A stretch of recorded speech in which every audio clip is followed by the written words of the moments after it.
So people raise plants in their home.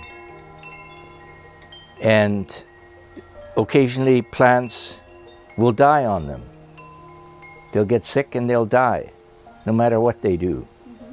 Put an OG next to a sick or dying plant and see what happens. If it's meant to live, it will recover. New shoots will come out, and off it goes again. The only thing that has changed is an OG. If it's meant to die, like all of us are, no doctor can save us. Nothing can save us. Our time is up. We gotta go. It's as simple as that. Pets love it. Plants love it. Everything that's alive wants more of this orgone energy, because what it does is it's a life-sustaining, positive, healing, good energy that all living things want more of, because we have too much negative energy and not enough positive energy.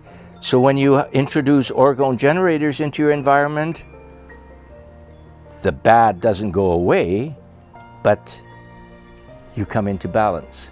And when you are in balance, plants, human beings, flowers, pets, everything works better. It's you're as it should be.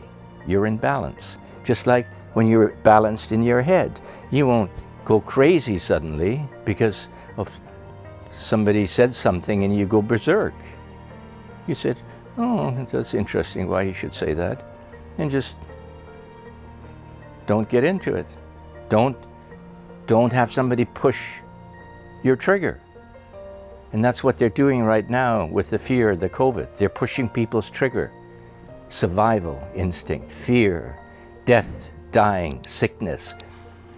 It'll get most people because they've never prepared themselves for death and dying. Our culture is not prepared as Asiatic cultures, other cultures, primitive cultures. They deal with, they don't run to the hospital. They have plans that grandma has passed down for years, what works, what doesn't work. They use natural healing things. We do synthetic, we bought into the pharmaceuticals 100 years ago because Rockefeller and Carnegie and those guys decided they were going to use petroleum and make synthetic medicines out of it, and they've been pushing it all their lives, and they've made trillions of dollars. So we have a very, very strange feeling about death as a society. Well, that's because they have convinced us we essentially have only one life to live, and we got to pack everything into this one life. Travel, holidays, it can't be done. Cannot be done. So pick your battles. What is it? What few things do you really want in this life? With me, it is creating a peaceful, a little space that I have here, create some peace around me. If the world is going nuts and crazy out there, well, that's up to them. I'm not part of it. But I can create peace around me by planting some flowers, by playing classical music, by doing what I love to do. I would do it anyway, whether I sold any or not, which I have for years. But you gotta be doing something that makes you feel good. And you know what makes you feel good, what's right. But the people out there who are in constant fear, listening daily to the fear porn on television, can't get out of that cycle. They're permanently locked into fear. They have to break out of that mold. It doesn't have to be that way. They externally do this to you, and you allow them to do it because you haven't reached a sufficient state of consciousness where inside your brain, your intuition, your gut tells you, this is rubbish, this is nonsense. I won't have any of it anymore. I will listen to people. When I listen to them, they're positive, they make me feel good, they give me something to think about, something good. Television doesn't do that when I listen to the morning news. So, shut it off.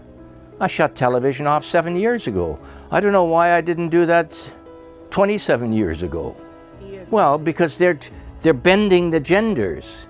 One of their prime aspects is, first of all, destroy the family life.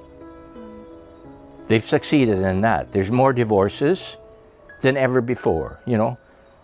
At least half the people who get married divorce. So a lot of people say, well, why bother getting married in the first place?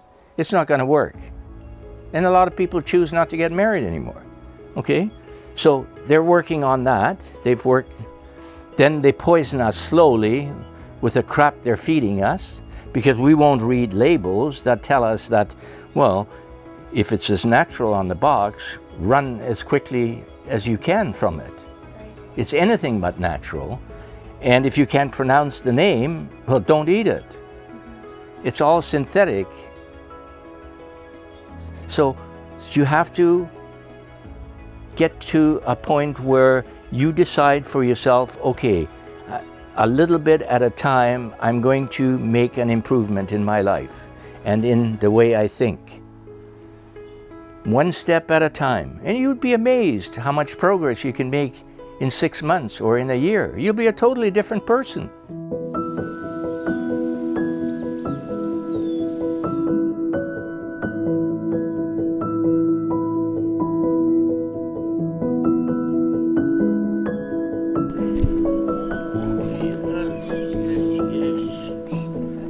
Observe. Just observe. Stay neutral. But don't you feel alone sometimes? Oh, I love being alone. I love being alone. I sit on my chair here and I coil. Sometimes for a couple hours I make coils. I'm in my, you know, and I hear motorcycles going by or cars going by, and I'm just thinking my thoughts.